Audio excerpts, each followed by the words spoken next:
Quais as melhores maneiras de criarmos hábitos mais alinhados aos seres que dominarão a civilização na nova era? Eu acredito que uma leitura do Livro dos Espíritos nos revela que nós precisamos recuperar nossa sintonia com a natureza. E quando eu digo natureza, é você morar na montanha, no meio do mato. Não é só isso. Nós, seres humanos, criamos um sistema em que a gente acha que faz todas as regras e não faz. Então nós precisamos reconhecer que estamos sob um império de leis cósmicas. Então, o mais inteligente é pegar a sua prancha e surfar. Porque já tem 3.000 anos que a gente está brigando com o mar. Brigando com o mar. Porque está com onda, está sem onda. Tem que surfar, entende com resposta. Ele chega perguntando.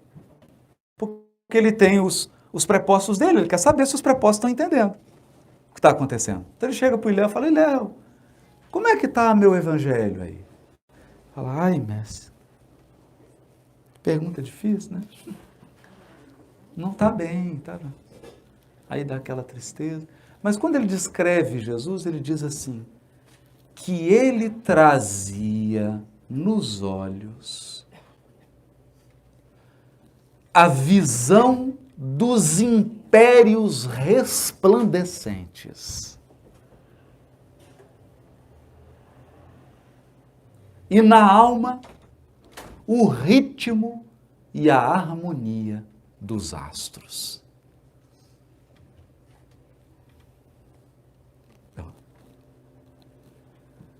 A alma de Jesus não está nem com pressa e nem com preguiça. É uma alma que está em absoluta harmonia com o universo, que é muito maior do que ele. Então a alma dele vibra em harmonia com o cosmos. Porque ele sabe dos ciclos. Ele sabe que o universo segue. E nos olhos, a visão dos impérios resplandecentes da espiritualidade. Os lares dos espíritos puros e crísticos, onde só há bondade e sabedoria. É bonito isso, não é? Essa outra aqui tem um pouco a ver também. Baseado na evolução planetária, o desejo de deixar seu país de origem, isso que é comum para muitos aqui, em busca de uma vida melhor, com mais segurança, oportunidades profissionais e etc. Isso poderia ser considerado uma forma de deserção? Entendi. Mas qual que é seu país de origem?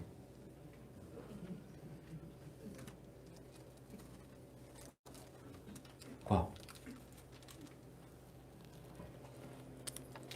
Eu não posso entrar no tema de amanhã. Qual que é a influência do Espiritismo na nossa vida, né? Os espíritos do Espiritismo na nossa vida. Mas olha aqui.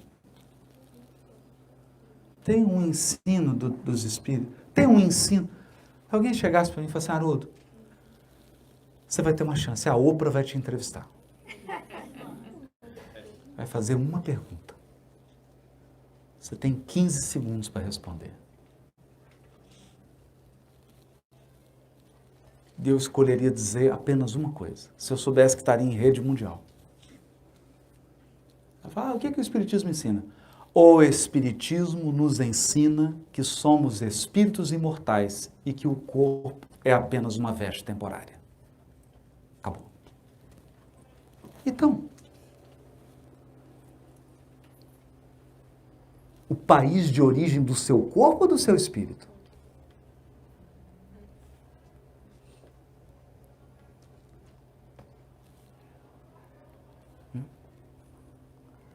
Porque eu olho aqui, aí estou vendo gente aqui da Grécia,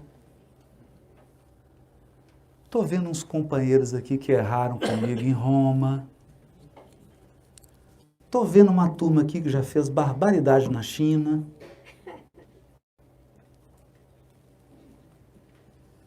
universo. Você é um ser cósmico. O livro Renúncia começa contando a história de Alcione, que estava fazendo um curso de música, harmonia e ritmo na constelação de Sírius. Ela estava fazendo um intercâmbio em outra constelação.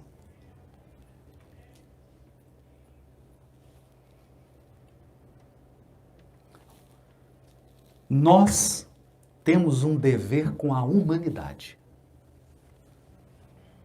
Esse é o nosso principal dever.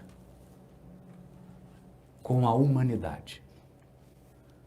E eu jamais deveria ferir esse dever para beneficiar um dever que eu tenho com a nação A ou a nação B. Acima do meu compromisso com países está meu compromisso com a humanidade. Depois do meu compromisso com a humanidade, vem o meu compromisso com a comunidade onde Deus me plantou. Floresça onde Deus te plantou. Eu também vivi uma experiência, não foi de mudança de país, quer dizer, foi quase. No início da carreira eu fui para uma cidade. A cidade era tão pequena. E eu sou tão cosmopolita. E a cidade não tinha nem padaria. Não tinha pão. O único pão era você. Obrigado. Aí eu cheguei e uma freira, era juiz da infância e juventude, uma freira me chamou para resolver um problema num abrigo de meninas. E quando ela abriu a porta, que ela olhou para mim, eu estava desolado, né? Eu parecia um exilado de capela, recém-chegado. E ela me disse assim: bom dia, seja bem-vindo. Nós sempre recebemos os visitantes com uma frase. Eu falei, obrigado. Qual que é a frase que vai vir para mim, né? Aprenda a florescer onde Deus te plantou.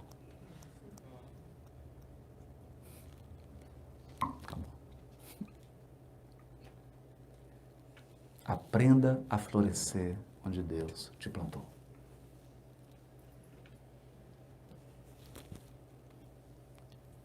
Porque nós não somos o lugar onde estamos. Eu até comentava uma cena belíssima no livro Nosso Lar, na época da Segunda Guerra Mundial, e André Luiz ouve de um ministro de Nosso Lar, dizendo assim, a situação é muito delicada. Ministro e Nosso Lar. Eu recentemente estive em visita a uns amigos de uma colônia espiritual na Polônia. E eles nos disseram da complicada situação dos encarnados por lá, e eu tive a oportunidade de participar de algumas expedições de auxílio aos encarnados e pude verificar com os próprios olhos. Um espírito ministro numa colônia espiritual que está situada nos arredores do Rio de Janeiro, visitando uma colônia espiritual na Polônia. Irmãos, nossa pátria é a Terra, e por enquanto. Porque eu nem sei se você é daqui. Eu ando muito desconfiado se tem espírito que seja daqui da Terra.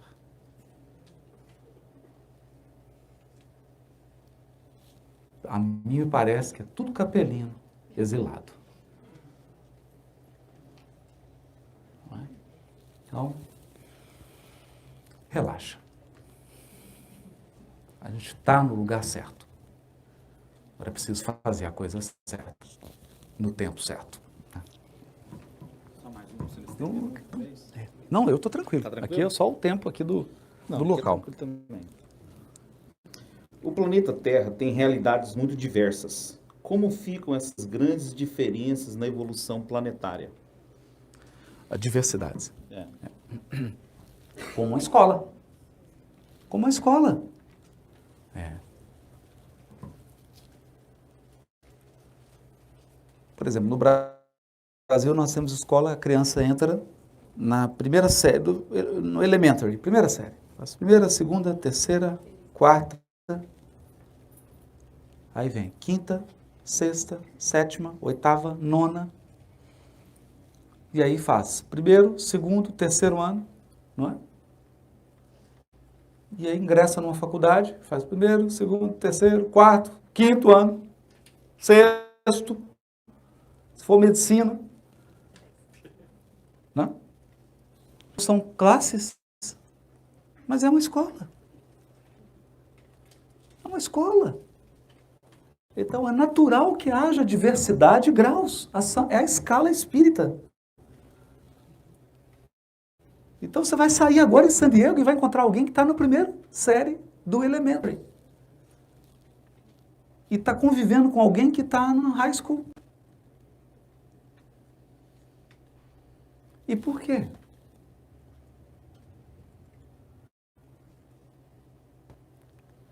Porque Deus coloca os mais experientes ao lado dos menos experientes.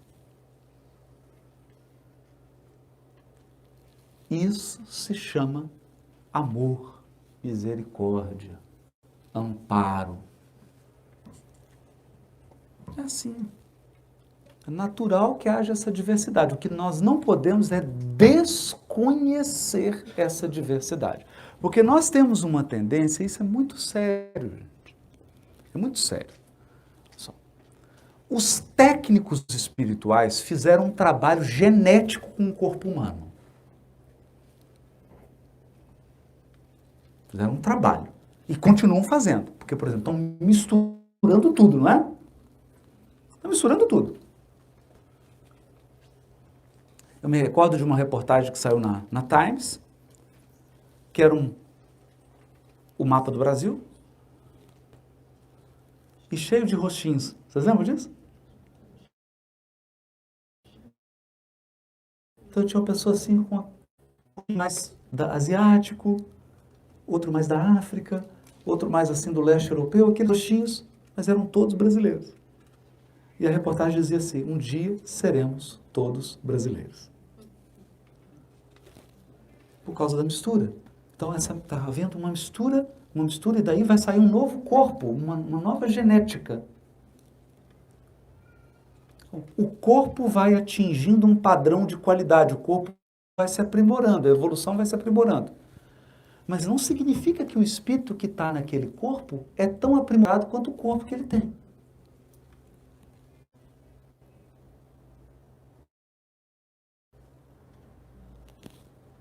Esse é o ponto.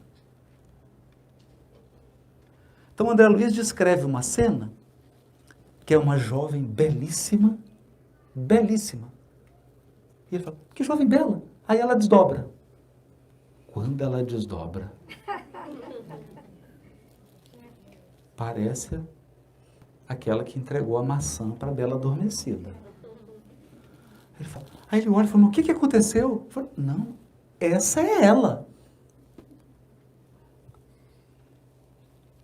O espírito dela é assim.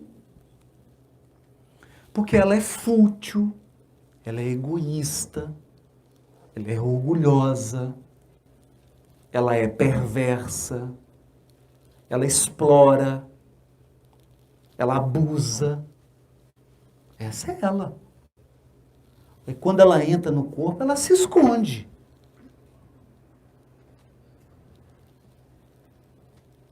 Então, nós temos que ter essa sensibilidade de entender escala espírita. E da mesma maneira a gente olha, e Deus é tão sábio, que ele coloca assim, você fala: ai, mas que bonitinho, o nenenzinho, que bonitinho, que bom. Você não sabe quem é, não sabe o que fez, não sabe a programação reencarnatória. É bom que seja assim, porque se não for assim, a pessoa não vai ter uma nova oportunidade. Vai ficar sempre o passado pesando e ela não vai ter oportunidade de renovar. Mas a compreensão da escala espírita nos ensina a ver espíritos, não corpos. Ver espíritos. Então, quando você vê espírito, você olha assim, o corpo tem 80, mas a cabeça tem 18. Né? Do ponto da imaturidade. Aí você vê o outro tem 18, mas a cabeça tem 80. São padrões de maturidade diferentes, porque o espírito é mais apurado, mais sensível, ele progrediu mais. Mas todos vamos progredir. Então, essa visão nós temos que ter. E está tudo misturado mesmo, tem que estar misturado. É preciso que seja assim, porque senão não tem desafio para a evolução. Não é? Alguém só consegue o certificado de paciência convivendo com gente ansiosa. Não tem jeito. Porque você, eu sou muito paciente. É. E sua família quem? É o Gandhi, o Dalai Lama. Madre Teresa de Calcutá. Mas aí é fácil demais ser paciente. Só convive com o espírito superior. Não é? Não. Tem um pouco a ver com simbologia. Simbologia. E os símbolos descritos no Apocalipse? A besta, as 7 trombetas, sim. o que significam? Ah, que ótima pergunta. Eu tinha esquecido disso. Que ótima pergunta.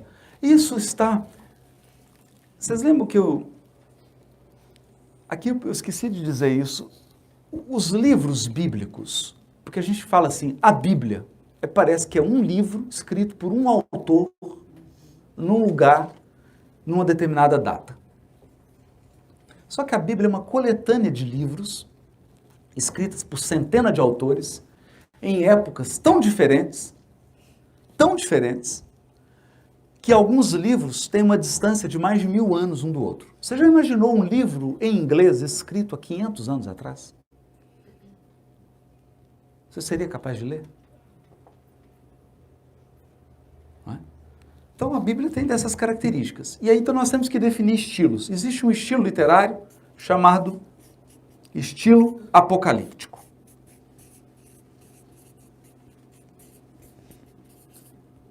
Então, o estilo apocalíptico, ele tem um padrão literário. Um padrão. Uma maneira de escrever. Quando João escreveu o Revelation, o Apocalipse dele, ele usou o padrão literário da sua cultura hebraica. Então ele buscou lá nos autores, Daniel, Ezequiel, Jeremias, e uma literatura de 200, mais ou menos 250 anos antes de Cristo, que é uma literatura que não está na Bíblia. E nesse período aí, de 200 antes de Cristo até 50, 40 antes de Cristo, produziu-se muita literatura no povo hebreu, tudo sobre Apocalipse. Então, nessa literatura tem muito dessa linguagem. E aqui tem essa questão de besta, e uma besta com tantas cabeças, com tanto chifre, a pessoa vai falar, meu Deus, que medo.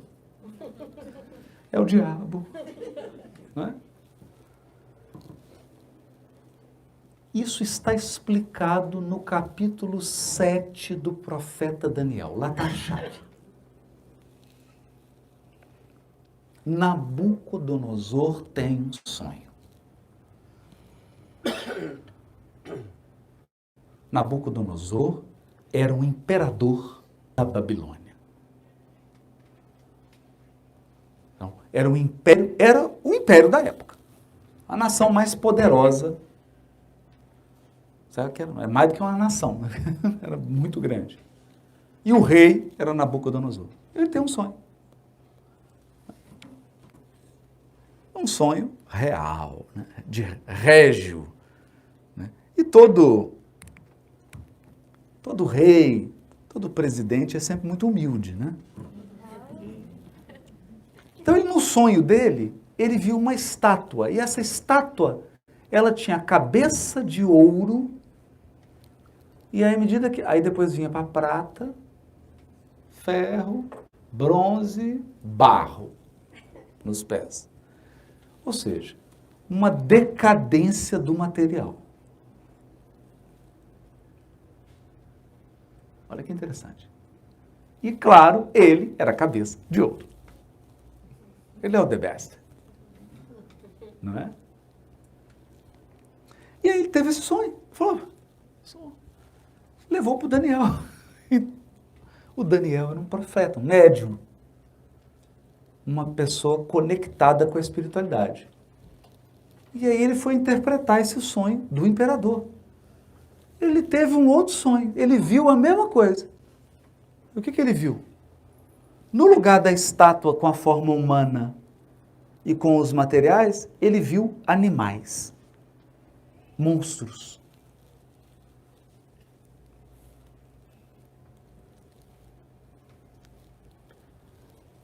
Aí ele falou assim, será que eu falo tudo para o rei? Será que eu conto? Não dá para contar para ele. Tá. Mas ele entendeu. Aliviada. E você é o melhor. Você é a cabeça de ouro. Depois vai ficar tudo pior. Vai só piorar. E o rei adorou, né? Adorou. Mas a verdade é que nós encarnados olhamos para as nações, para os países,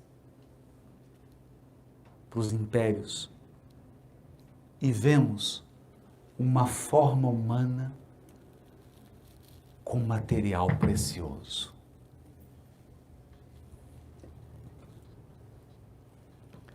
Os espíritos superiores olham para a Terra, eu estou falando superiores. Eu estou falando dos espíritos puros.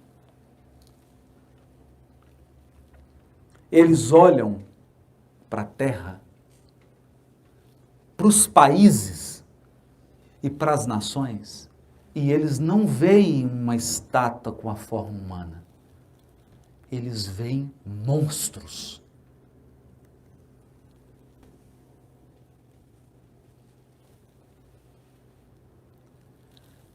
Hã? Sim. Sim. Você já assistiu um filme de guerra?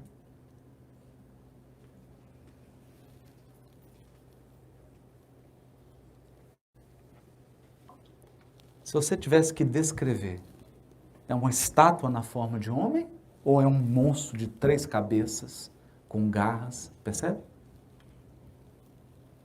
Então, no sonho de Daniel, ele via os impérios da sua época como uma combinação de partes de animais. Então, era a pata de um urso, a boca de um leão. Por quê? Porque a maneira como essas comunidades e esses impérios funcionavam lembravam animais ferozes. Eu preciso dizer mais alguma coisa? Vamos olhar para as nações civilizadas hoje do planeta.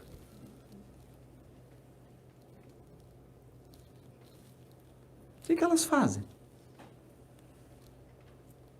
Elas fazem algo diferente de um leão faminto abocanhando um antílope?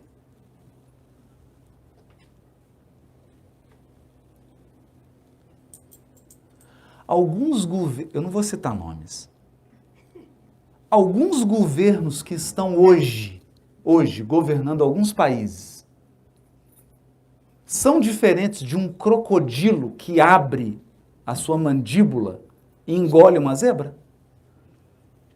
na sua truculência, na sua violência, no seu desrespeito à dignidade humana? São diferentes? Então, enquanto nós estamos enxergando glória, prosperidade, riqueza, os espíritos estão enxergando o comportamento de animais ferozes.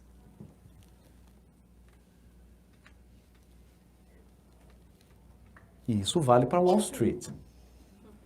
Não é? Aliás, tem um filme famoso aqui, né? Bacana, fantástico, com Leonardo DiCaprio. O Lobo, não é o Lobo? É o Wolf Wall Street. O Lobo de Wall Street. O Lobo. O Lobo. Porque aquilo que parece um investidor bem-sucedido, com muito dinheiro, não é? Que toda mãe entregaria a filha em casamento a ele, a gente vê o filme e ele se revela um animal feroz e enlouquecido.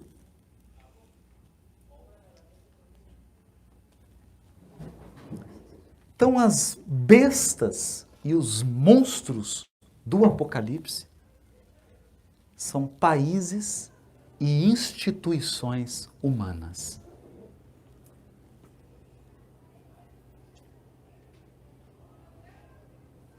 Poderosas. Instituições poderosas. Eu me lembro certa vez que atendi um espírito na reunião mediúnica, ele não era cristão. E aí eu falei o nome de Jesus, ele falou assim, por favor, não fale esse nome. Eu falei, mas... Ok, tudo bem, se você não quiser eu não falo, mas posso saber o que aconteceu? Ele falou, toda vez que você fala em Jesus, no Cristo, eu lembro de uma cruz e pessoas religiosas com a cruz no pescoço, entrando na minha casa, abusando de todas as minhas filhas e da minha esposa, matando todas elas, me assassinando e queimando toda a minha casa e a minha propriedade em nome do Cristo.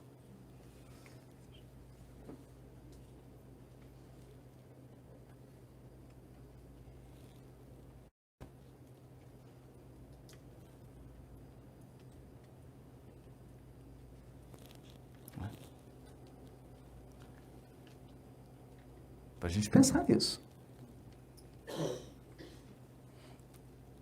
E aí eu disse para ele assim, eu sinto muito, muito, por tudo que aconteceu com você. Mas com todo o respeito, com todo o meu respeito, a você, a sua esposa, as suas filhas, eu queria te dizer, nesse dia, quem mais chorou foi Jesus.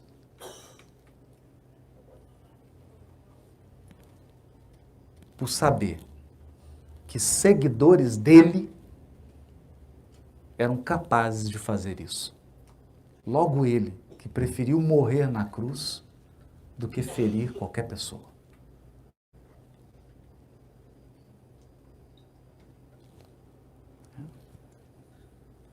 É uma diferença de visão. Né?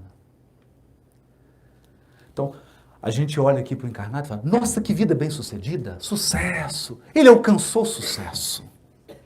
É uma vida maravilhosa. Chega no mundo desencarnado, é um mendigo espiritual.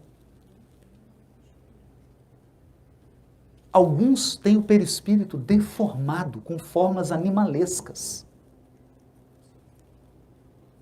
E eram pessoas que só ficavam hospedadas em hotel 5 estrelas em San Diego.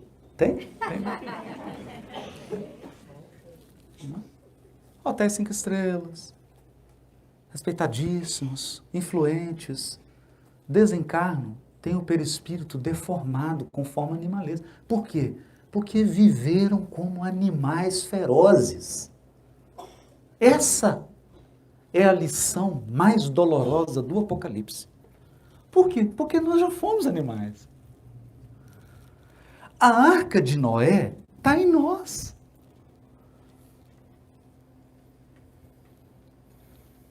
Está em nós. Então, debaixo da sua língua aí, tem uma anaconda venenosa. Dentro de você, tem um leão feroz.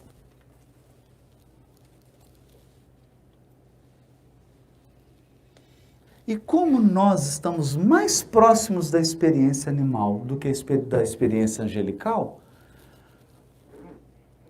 se você cochilar, para onde você vai? Para a experiência superior? Não. Você volta. Se você cochila, alguém perde a cabeça. Se você perder a vigilância, você está se comportando com uma ferocidade. E o seu lado todo instintivo, o seu lado bruto, o seu lado sombrio vem à tona. É disso que o Apocalipse fala. Por isso que ele tem aqueles símbolos. Das bestas, dos animais, das feras. Mas ele está falando de seres humanos. Está falando de seres humanos. Olha, gente. Nós temos... É tão engraçado, né? Porque a gente... Teve um filme que eu achei mais interessante, assim, um filme sobre Apocalipse, né? Que é O Diabo Veste Prada. Não é? Porque a gente imagina o diabo, assim, com casco. Né? Agora tem uma série fantástica no Netflix, chama Lúcifer. É um diabo adorável. Não é? Ele é elegante, se veste bem, tem um bom gosto. É isso. É isso. É isso. O nosso lado sombrio é humano. São seres humanos. Os seres humanos. É por isso. Aqui nós temos. Meu Deus, o que eu estou dizendo? Eu estou em San Diego. O que acontece com os que vão para a guerra e voltam aqui? O que acontece? Ficam doentes por quê? Por que os veteranos de guerra ficam doentes aqui? Porque eles não suportam ver o ser humano. Ver o diabo é fichinha. Não é? Apareceu um ser aqui com um casco, o chifre, e fala assim, tá de brincadeira, rapaz. Isso é Star Wars? Né? O difícil é ir para a guerra e ver o que um ser humano é capaz de fazer com o outro. O difícil é ir para a guerra e ver o que um ser humano é capaz de mandar o outro fazer. Não é? Aí a gente se inteira da simbologia do Apocalipse. Por isso que o símbolo é forte, né? Muito forte. Todos esses símbolos bíblicos, a gente precisa tomar um cuidado de não interpretar ao pé da letra, não é? Você não tem... Porque o que acontece é que há um conjunto de simbologias. Então, quando a gente se refere aqui ao estilo apocalíptico, e examina a literatura, e são mais de 30, 40, 50 livros, a gente percebe que essa literatura tem uma terminologia. Então, quando os evangélicos ou algumas vertentes cristãs falam de retorno de Jesus, os judeus falam da era messiânica, do Olam Rabá. Os muçulmanos falam do novo mundo. O mundo em que Alá irá reinar. Todas as culturas falam de um mundo novo. Por que falam? Por que as culturas falam? Por quê? Os mundos não têm um ciclo?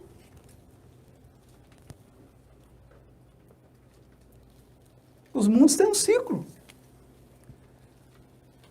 Então, se a gente chegou aqui num determinado período aqui, transição planetária. Gente, muitos de nós pensamos que é a primeira transição planetária que nós vivemos. Não.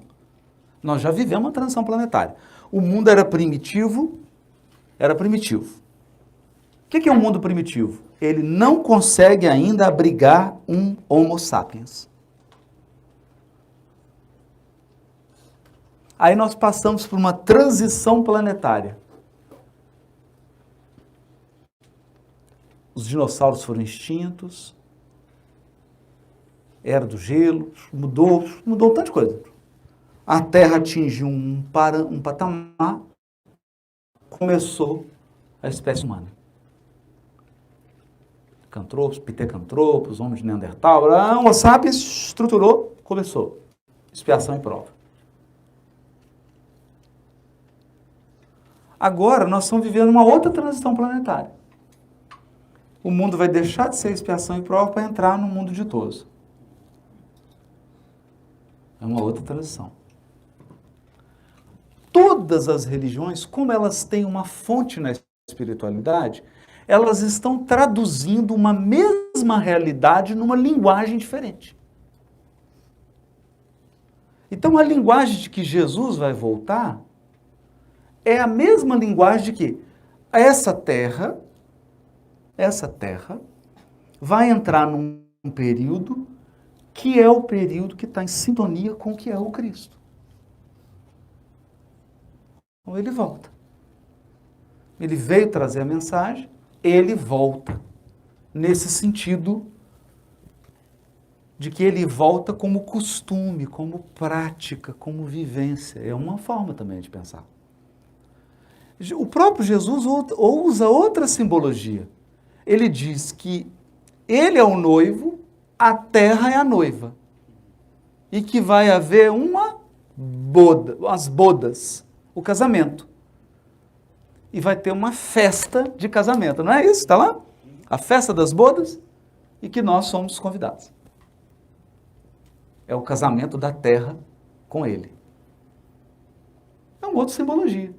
Então, tudo isso fala uma simbologia. Agora, alguém me pergunta assim, se nós fomos lá para a Revista Espírita, 1868, fevereiro e março de 1868, os Messias do Espiritismo.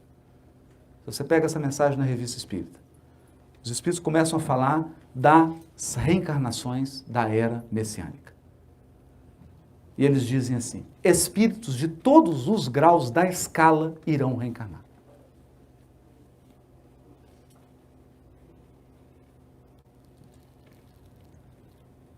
Fala mais um pouco sobre isso, Haroldo. Não sei. Não sei. O Emmanuel diz assim no finalzinho do A Caminho da Luz. Olha que lindo. Diz que tomamos conhecimento. Diz que os espíritos que dirigem o sistema se preparam para uma terceira reunião nas proximidades da Terra. O que resultará desse conclave divino? Não sabemos. Porque não é permitido ao soldado saber dos planos de um general.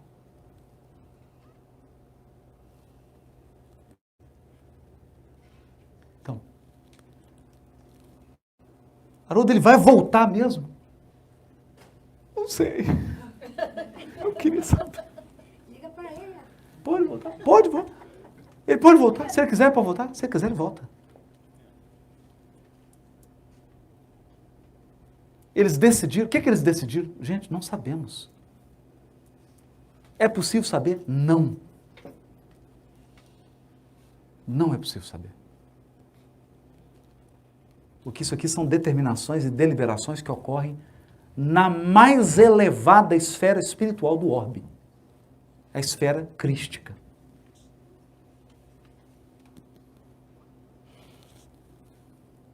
Não sabemos.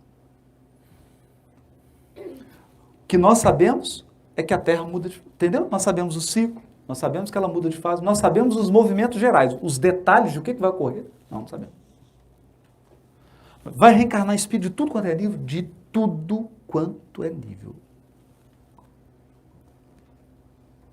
Isso está no último capítulo da Gênesis, está no fevereiro de 1868, Revista Espírita. Está lá dizendo. Então, uma massa de espíritos puros, puros, puros.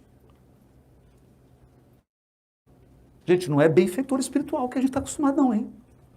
É espírito puro. Vai reencarnar no orbe.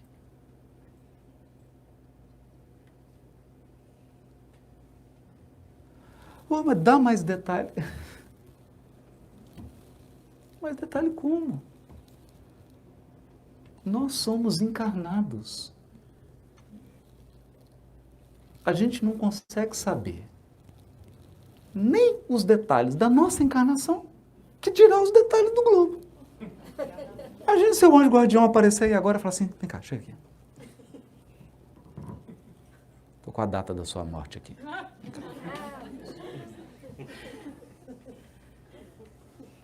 E os detalhes da sua desencarnação. Você quer saber? Eu não quero. Não é? Ou se ele pegar um flip chart desse aqui e falar assim, vem cá que eu vou falar os ciclos agora da sua encarnação. Agora, você vai passar por uma expiação que vai durar 14 anos. Depois... Seria bom? Não seria bom? Não seria bom? A gente acha que é bom... Gente, conhecimento traz responsabilidade. Quanto mais conhecimento, mais responsabilidade. E responsabilidade pesa.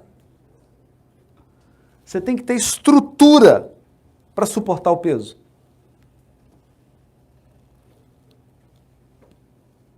Estrutura é condicionamento.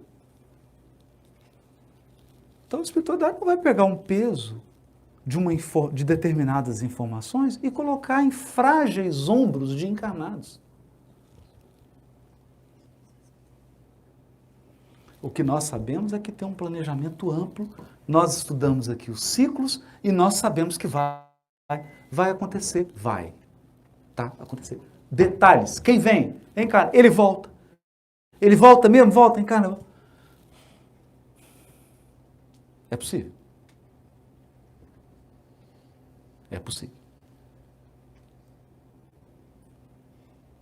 Vem, então, muita coisa pode acontecer. Uma coisa é certa, porque isso está no Apocalipse, isso está nos profetas, isso está na codificação, isso está na Revista Espírita, isso é certo. Qual que é o núcleo da renovação planetária? A regeneração do planeta Terra acontece nas maternidades. Aliás, tem vendo crianças incríveis. Isso. Dá só começando. Essas que estão vindo são só inteligentes. As que estão vindo são só inteligentes, mas muitas vezes com desequilíbrio emocional. As que virão serão espíritos puros, com uma inteligência que nunca a Terra viu antes. E com um amor que nós não vimos, a gente não conhece. No livro Obras Póstumas, há uma mensagem, a nova era, mensagem recebida por Kardec. E os espíritos dizem assim, nós já estamos aqui ansiosos para ir. já estamos querendo, porque todos os grandes da humanidade voltarão. Você já imaginou isso, gente? Sócrates voltando? Ivone Pereira do Amaral dizia nos seus livros que o Vitor Hugo disse para ela assim, nós vamos voltar, Ivone. Nós estamos reunindo aqui uma turma das artes. Volta eu, Mozart, Chopin, Beethoven, os grandes escritores. Vamos voltar.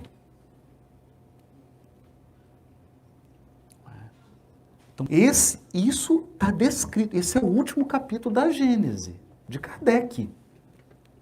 As encarnações da nova era.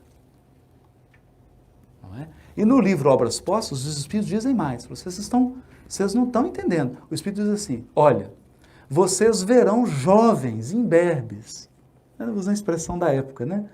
Jovenzinhos, fazendo os cientistas emudecerem.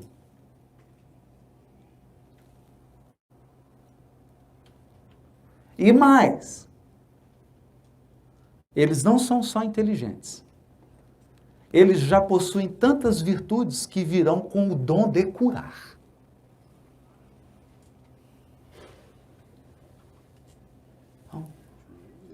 Não. Mas isso, o que tem de mais? Não, isso é natural, é do processo. Esse é o processo.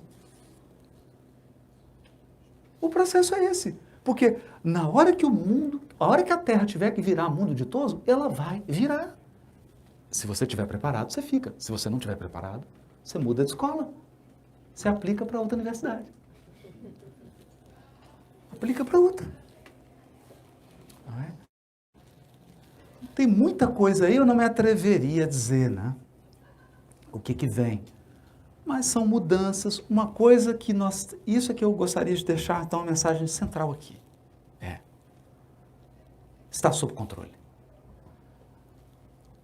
Eu sempre penso assim, Haroldo, está tudo sob controle, mas não é você que está dirigindo. É ruim, né? Que a gente é controlador, não é? A gente só sente que as coisas estão no controle se você estiver no volante, não é assim? Não, está tudo sob controle, eu que estou dirigindo. Ixi, às vezes é uma tragédia, né? Era melhor dizer assim, está tudo fora de controle, sou eu que estou no volante. Então a gente acredita que está no controle porque está dirigindo. Então eu vou dizer, está tudo sob controle, porque não somos nós que estamos no volante. A direção do processo está em mãos que nós não temos sequer a capacidade de compreender. Então tá, coordenando. Falou, Haroldo, mas o que está acontecendo? Está acontecendo o que foi previsto para acontecer. Transição planetária, eu vou dizer uma coisa aqui, vou usar uma imagem mais bonita, né? Senão fica uma imagem ruim. Transição planetária é uma infecção. Infecção. Você pega uma infecção. Aí você precisa tratar essa infecção. E o corpo fica debilitado. Aí você precisa tomar um antibiótico. Às vezes precisa ser internado e fazer um tratamento. A Terra se infectou de maldade que ela ingeriu. Há mais de 5.000 anos nós estamos ingerindo maldade.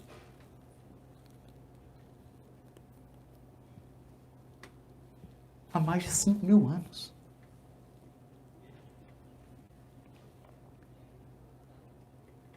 É natural que agora a gente viva um processo de infecção que está sendo tratado.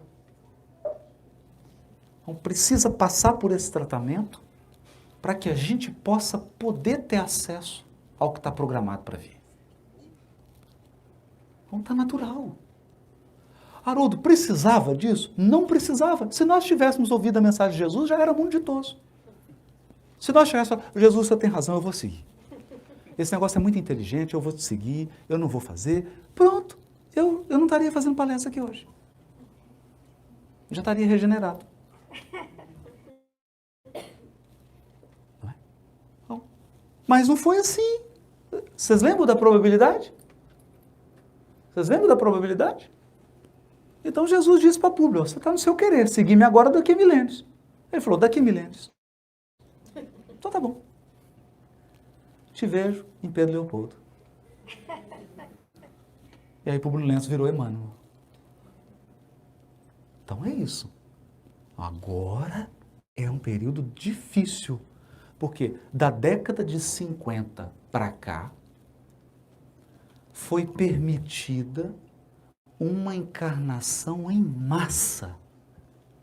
Se você olhar a demografia do planeta, a população planetária subiu assombrosamente. Surgiram as drogas e os psicotrópicos, década de 40, 50 para cá. O fenômeno começou com a ingênua maconha. O fenômeno dos psicotrópicos gerou o tráfico ilícito de entorpecentes. Um grupo de espíritos encarnam na Terra nessa sintonia, porque eles estavam no mundo espiritual, nas regiões inferiores do mundo espiritual. Eles vêm para cá viver como? Do jeito que eles viviam nas regiões inferiores. A gente queria que eles vivessem como?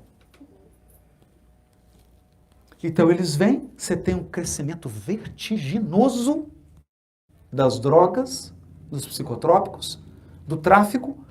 Junto com isso, um crescimento assombroso da indústria armamentista. E aí você cria um ciclo de violência sem precedentes no planeta.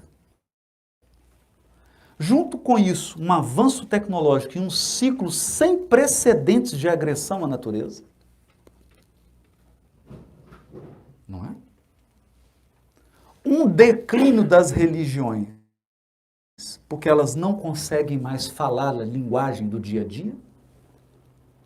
Elas não conseguem mais atender às necessidades das pessoas. Então as igrejas começam a ser esvaziadas. É um processo demográfico, populacional. E esses espíritos, então, com alto nível de perturbação, começam a trazer seus hábitos para o plano dos encarnados. E aí a gente começa a viver o quê? Nos grandes centros urbanos, um problema urbanístico. Os grandes guetos, os cinturões de pobreza. Porque não é uma pobreza material, é uma pobreza de espírito. Você pode dar oportunidade, a pessoa não quer. Se você colocar num lugar organizado, aquele local vira um local horrível. Porque ele não está organizado por dentro. Como é que ele vai viver organizado por fora? Então você tem degradação urbanística. Os grandes centros, as grandes metrópoles ficam horrorosas. Você tem degradação dos costumes, aumento explosivo das drogas ilícitas, dos psicotrópicos, aumento da indústria armamentícia, das drogas, e sem falar a questão dos hábitos sexuais. Não é? Das fugas. Mas isso é a transição planetária, que a gente imaginava que transição planetária seria um maremoto, um terremoto, um furacão. É um maremoto, é um terremoto, é um furacão, mas dentro das pessoas, não fora. Dentro.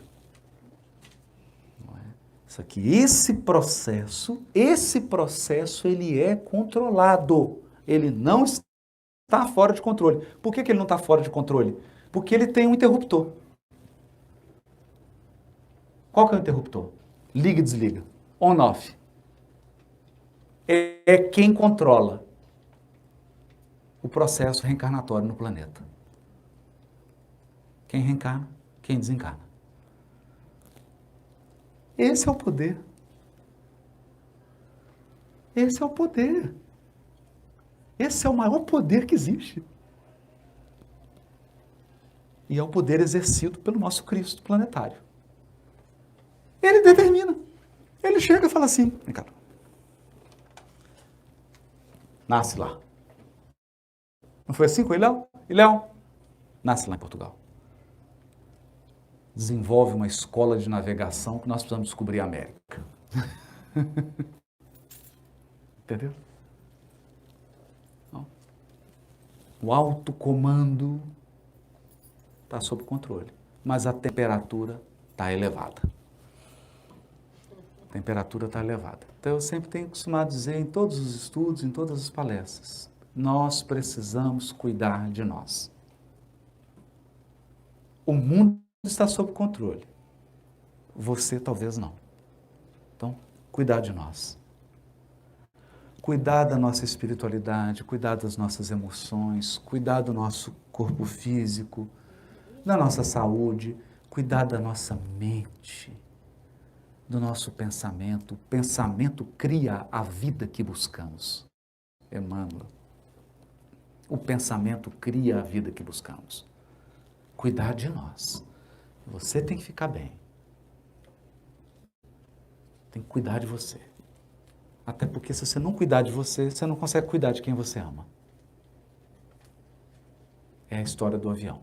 Coloque primeiro a máscara em você. Isso. Amar e depois a gente ajuda e vai auxiliar nesse processo profundo. Mas tem muita coisa boa para vir aí. Quem souber, conta.